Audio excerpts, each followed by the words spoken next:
हरियाणा में प्रचार का शोर थम गया है और आज यानी 5 अक्टूबर से वोटिंग की शुरुआत हो चुकी है। भाजपा सत्ता विरोधी लहर को मात देकर लगातार तीसरी बार सत्ता में आने के लिए प्रयासरत है, तो वहीं कांग्रेस की उम्मीद है कि 1 दशक के लंबे अंतराल के बाद उसकी सत्ता में वापसी हो जाएगी। वहीं आपको बता दें कि हरियाणा में कांग्रेस के साथ गठबंधन नहीं होने के बाद अरविंद केजरीवाल की पार्टी अपने दम पर चुनाव लड़ रही है। कांग्रेस ने राज्य के मतदाताओं को 7 गारंटी देने का वादा किया है, जिनमें न्यूनतम समर्थन मूल्य यानी एमएसपी के लिए कानूनी गारंटी, जाति आधारित सर्वेक्षण और सत्ता में आने पर महिलाओं को 2,000 रुपये प्रति महीने देने का वादा शामिल है।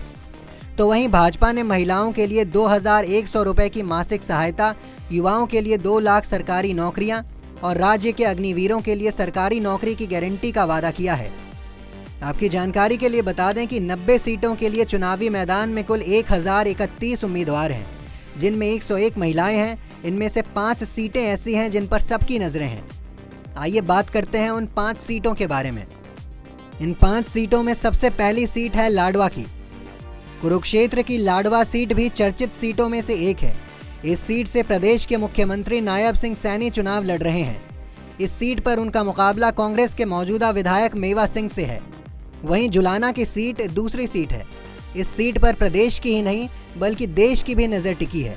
कुश्ती खिलाड़ी विनेश फोगाट इस सीट पर कांग्रेस के टिकट से चुनाव लड़ रही हैं। वहीं दूसरी तरफ भाजपा के टिकट पर एयर इंडिया के कैप्टन योगेश बैरागी चुनाव लड़ रहे हैं। तो वहीं जेजेपी की तरफ से मौजूदा विधायक अमरजीत ढांडा चुनावी मैदान में है। तीसरी सीट है अंबाला कैंट की। हरियाणा की अंबाला कैंट हाई प्रोफाइल सीटों में से एक है। भाजपा के टिकट पर इस सीट से अनिल विज चुनाव लड़ रहे हैं। वो यहाँ से कई बार विधायक भी रह चुके हैं और इस बार भी अपनी जीत को लेकर आश्वस्त नजर आ रहे हैं। आपको बता दें कि ये सीट इसलिए हाई प्रोफाइल है क्योंकि यहाँ से कांग्रेस की बागी उम्मीदवार चित्रा सरवारा भी चुनाव लड़ रही हैं। इस सीट से कांग्रेस ने परविंदर सिंह पारी को चुनावी मैदान में उतारा है। चौथी सीट है डबवाली की। प्रदेश की डबवाली की गिनती भी हाई प्रोफाइल सीटों में हो रही है। देवीलाल परिवार के सदस्य इस बार इस सीट पर आमने सामने हैं। देवीलाल के परपोते दिग्विजय चौटाला जेजेपी के टिकट पर चुनाव लड़ रहे हैं। उनके अलावा मौजूदा विधायक और देवीलाल के भाई के पोते अमित सिहाग कांग्रेस के टिकट पर इसी सीट से चुनाव लड़ रहे हैं। 5वीं सीट है तोशाम की। भिवानी की तोशाम सीट पर बंसीलाल के पोते और पोती आमने सामने हैं। ये सीट बंसीलाल परिवार की पैतृक सीट मानी जाती है। इस सीट से भाजपा के टिकट पर किरण चौधरी की बेटी श्रुति चौधरी चुनाव लड़ रही हैं।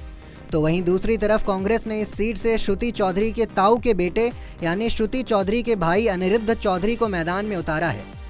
बहरहाल देखना दिलचस्प होगा कि हरियाणा के रण का परिणाम क्या निकलता है। देश दुनिया की ऐसी ही तमाम खबरों के लिए देखते रहें पंजाबकेसरी.com।